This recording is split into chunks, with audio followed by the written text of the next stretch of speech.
নমস্কার, আমি বিপ্লব কুমার শীল। সত্যম শিবম সুন্দরম ইউটিউব চ্যানেলে শুধু ভক্তবৃন্দের সুস্বাগতম। আজ আমি পাঠ করব শ্রীমদ্ ভগবদ গীতা যথাযথ এর পঞ্চম অধ্যায় কর্ম সন্ন্যাস যোগ। শুধু ভক্তবৃন্দ, আমার এই ক্ষুদ্র প্রচেষ্টা আপনাদের ভালো লাগলে চ্যানেলটি সাবস্ক্রাইব করে দেওয়ার বিশেষ অনুরোধ থাকবে এবং ভিডিওগুলো শেয়ার করে দেওয়ার বিশেষ অনুরোধ থাকবে। তো চলুন শুরু করা যাক শ্রীমদ্ ভগবদ গীতা যথাযথ এর পঞ্চম অধ্যায়। শ্লোক 18। অনুবাদ। জ্ঞানবান পণ্ডিতেরা বিদ্যা বিনয় সম্পন্ন ব্রাহ্মণ, গাভী, হস্তি, কুকুর ও চণ্ডাল সকলের প্রতি সমদর্শী হন। তাৎপর্য: কৃষ্ণ ভক্ত কখনোই জাতি অথবা কুলের মধ্যে পার্থক্য বিচার করেন না। সমাজ ব্যবস্থার পরিপ্রেক্ষিতে একজন ব্রাহ্মণ একজন চণ্ডালের থেকে আলাদা হতে পারে, অথবা একটি কুকুর, একটি গরু, একটি হাতি জাতিগতভাবে ভিন্ন হতে পারে, কিন্তু ভগবত তত্ত্বজ্ঞানীরা দৃষ্টিতে এই দেহজাত ভেদগুলি নিরর্থক, কারণ সকলেই ভগবানের সঙ্গে সম্বন্ধযুক্ত। তিনি দেখেন, সমস্ত জীবের অন্তরে ভগবান শ্রীকৃষ্ণ তার আংশিক প্রকাশ পরমাত্মা রূপে বিরাজ করেছেন। পরম তত্ত্বের এই উপলব্ধি হচ্ছে প্রকৃত জ্ঞান। জাতি বর্ণ নির্বিশেষে ভগবান সকলেরই সমানভাবে কৃপা করেন, কারণ তিনি প্রতিটি জীবকেই তার সখা বলে মনে করেন এবং জীবের অবস্থা নির্বিশেষে পরমাত্মা রূপে সর্বদাই তার সঙ্গে বিরাজ করেন। চণ্ডাল এবং ব্রাহ্মণের দেহ ভিন্ন হলেও ভগবান তাদের উভয়ের সঙ্গেই পরমাত্মা রূপে বিরাজমান। জড়া প্রকৃতির ভিন্ন ভিন্ন গুণের প্রভাবে জড়দেহের সৃষ্টি হয়, কিন্তু দেহ মধ্যস্থ জীবাত্মা ও পরমাত্মা একই চিন্ময় গুণ সম্পন্ন। গুণগতভাবে এক হলেও জীবাত্মা এবং পরমাত্মা আয়তন ভিন্ন, কারণ জীবাত্মা কেবল একটি দেহে থাকতে পারে, কিন্তু পরমাত্মা প্রত্যেক দেহে বিরাজ করেন। কৃষ্ণ ভাবনায় ভাবিত কৃষ্ণ ভক্ত এই তত্ত্ব সম্পূর্ণভাবে অবগত, তাই তিনি প্রকৃত জ্ঞানী এবং সমদৃষ্টি সম্পন্ন। জীবাত্মা ও পরমাত্মা সাদৃশ্য হচ্ছে যে উভয়ের সচিদানন্দময়, আর তাদের বৈসাদৃশ্য হচ্ছে জীবাত্মা অনু চৈতন্য আর পরমাত্মা সর্বদেহে বিরাজমান বিভু চৈতন্য। শ্লোক 19। অনুবাদ। যাদের মনে সাম্য অবস্থিত হয়েছে তারা ইহলোকে জন্ম ও মৃত্যু সংসার জয় করেছে। তারা ব্রহ্মের মতো নির্দোষ, তাই তারা ব্রহ্মের অবস্থিত হয়ে আছেন। তাৎপর্য: এই শ্লোকে যে মনের সাম্য স্থিতির কথা বলা হয়েছে তা আত্মা উপলব্ধির লক্ষণ। যারা এই স্থিতি প্রাপ্ত হয়েছেন তারা জড়বন্ধন, বিশেষ করে জন্ম মৃত্যু বন্ধন থেকে মুক্ত হয়েছে বলে বুঝতে হবে।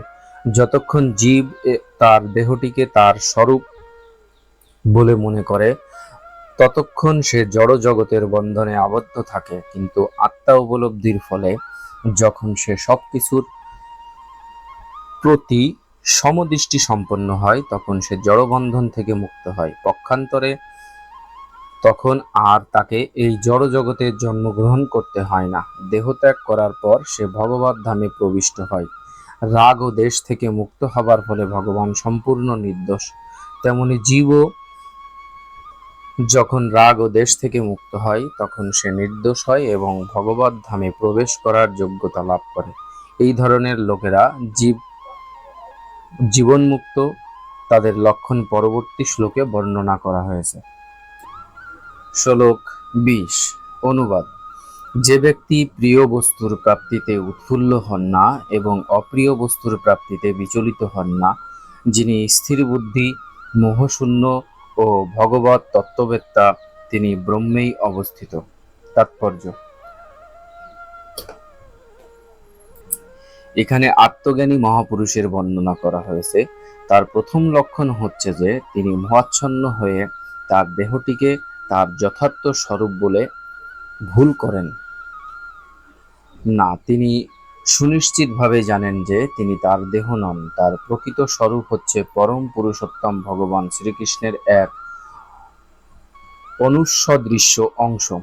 এই কারণে দেহাত্ম বুদ্ধির দ্বারা বিভ্রান্ত হয়ে তিনি জড়জাগতিক লাভ অথবা ক্ষতিতে আনন্দিত বা দুঃখিত হন না।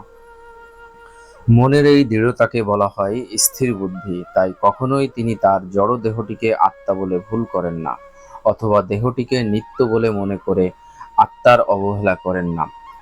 এই জ্ঞানের প্রভাবে তিনি পরম তত্ত্ব উপলব্ধি পর্যায়ে উন্নীত হতে পারেন, অর্থাৎ তিনি ব্রহ্ম, পরমাত্মা ও ভগবানকে জানতে পারেন। তিনি তার স্বরূপ সম্বন্ধে সম্পূর্ণরূপে অবগত হন। তাই তিনি ভগবানের সঙ্গে সর্বতোভাবে এক হয়ে যাবার ভ্রান্ত প্রচেষ্টা করেন না।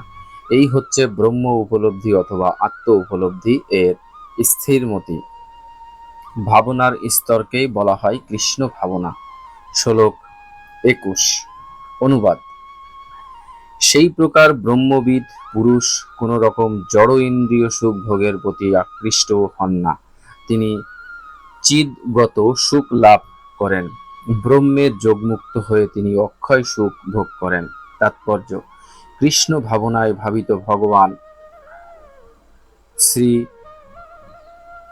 যামুনাচার্য বলেছেন, যদবধি মম চেত কৃষ্ণ পদারবিন্দে নব নব রসাধামোন্নদ্যত্তং রম্ভমাসিত তদবধি বন নারীসঙ্গমে সমর্যামে ভবতি মুখবিকার সুষ্ঠু নিষ্ঠিবনং চ।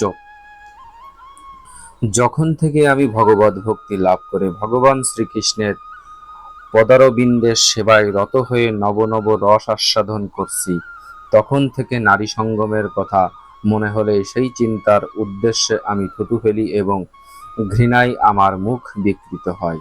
ব্রহ্মযোগী বা কৃষ্ণ ভাবনায় ভাবিত ভক্ত ভগবানের প্রেমময় সেবায় এতই তনয় থাকে যে তখন আর ইন্দ্রিয় সুখ ভোগ করার বাসনা তার প্রতি লেশমাত্র রুচি থাকে না।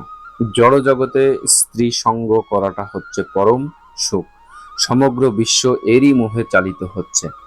দেহ সর্বস্ব বিজয়ী লোকেরা কিন্তু এর অনুপ্রেরণা ছাড়া কোনো কাজই করতে পারে না। কিন্তু কৃষ্ণ ভাবনায় নিয়োজিত ভক্ত কামসুখ পরিহার করে দ্বিগুণ উৎসাহে কর্ম করতে পারেন। সেটিই হচ্ছে পরমার্থ উপলব্ধির পরীক্ষা। পরমার্থ উপলব্ধি ও কাম উপভোগ সম্পূর্ণ বিপরীতধর্মী। জীবনমুক্ত কৃষ্ণ ভক্ত কোন রকম ইন্দ্রিয় সুখের প্রতি আকৃষ্ট হন না। শ্লোক 22। অনুবাদ: বিবেকবান পুরুষ দুঃখের কারণে যে ইন্দ্রিয়জাত বিষয়ভোগ তাতে আসক্ত হন না। হে কন্তেয়, এই ধরনের সুখভোগ আদি ও অন্ত বিশিষ্ট, তাই জ্ঞানী ব্যক্তিরা তাতে প্রীতি লাভ করেন না। তাৎপর্য: জড় ইন্দ্রিয় ও বিষয়ের সংযোগের ফলে ইন্দ্রিয় সুখানুভূতির উদয় হয়, কিন্তু এই ইন্দ্রিয়গুলি অনিত্য, কারণ দেহটি অনিত্য। জীবনমুক্ত পুরুষ কখনো অনিত্য বিষয়ের প্রতি আকৃষ্ট হন না। অপ্রাকৃত আনন্দের স্বাদ পাবার পরে কিভাবে তিনি অনিত্য জড় সুখভোগের প্রয়াসী হতে পারেন? পদ্ম পুরাণে বলা আছে, রমন্তে যোগিন হনন্তে সত্যানন্দে চিদাত্মনি ইতি রামপদানসৌ পরং ব্রহ্মাভিধীয়তে। যোগীরা পরম তত্ত্বের রমণ করে, অনন্ত চিদানন্দ আস্বাদন করে, তাই সেই পরম ব্রহ্মকে রাম বলা হয়। শ্রীমদ্ ভগবদ গীতাতে 5 অধ্যায়ের 5-1 বলা হয়েছে, নায়ং দেহ দেহ ভাজং নৃলোকে কষ্ঠং কামানর্হতে ভ্রূভুজাং, যে তব দিব্যং পুত্রকা যেন সত্যং শুদ্ধত্ব যস্যাদ ব্রহ্ম সৌখং তত্ত্বনম। হে পুত্রগণ, মনুষ্য শরীর প্রাপ্ত হয়ে জড় ইন্দ্রিয় সুখ ভোগ করার জন্য অক্লান্ত পরিশ্রম করার কোনো প্রয়োজন নেই। বিষ্ঠাহারী শুকুরেরা এই সুখ লাভ করে থাকে।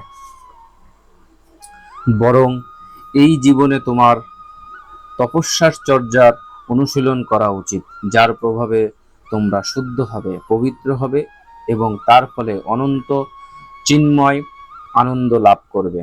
তাই যথার্থ যোগী ইন্দ্রিয় সুখের প্রতি আকৃষ্ট হন না, যা হচ্ছে অপ্রতিহত। ভবরোগের কারণে জীবের ভোগ শক্তি যত বেশি হয়, ততই সে জাগতিক ক্লেশের বন্ধনে আবদ্ধ হয়। শ্লোক 23 অনুবাদ। এই দেহ ত্যাগ করার পূর্বে যিনি কাম ক্রোধ থেকে উদ্ভূত বেগ সহ করতে সক্ষম হন, তিনিই যোগী এবং এই জগতে তিনিই সুখী হন।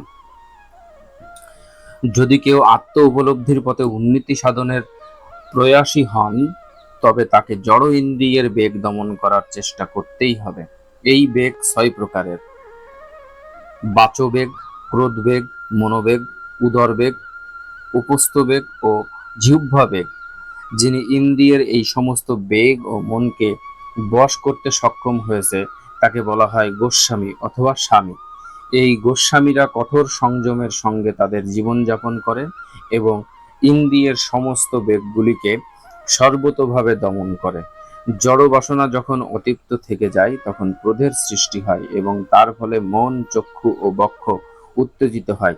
তাই এই জড় দেহটিকে ত্যাগ করার আগে এই বেগগুলিকে দমন করার অভ্যাস করতে হয়। যিনি যা তা পারেন, তিনি হচ্ছেন আত্মা তত্ত্ববিদ এবং আত্ম উপলব্ধির স্তরে তিনি পরম সুখী। যোগীদের কর্তব্য হচ্ছে কাম ও ক্রোধকে বশ করার প্রাণপণ চেষ্টা করা।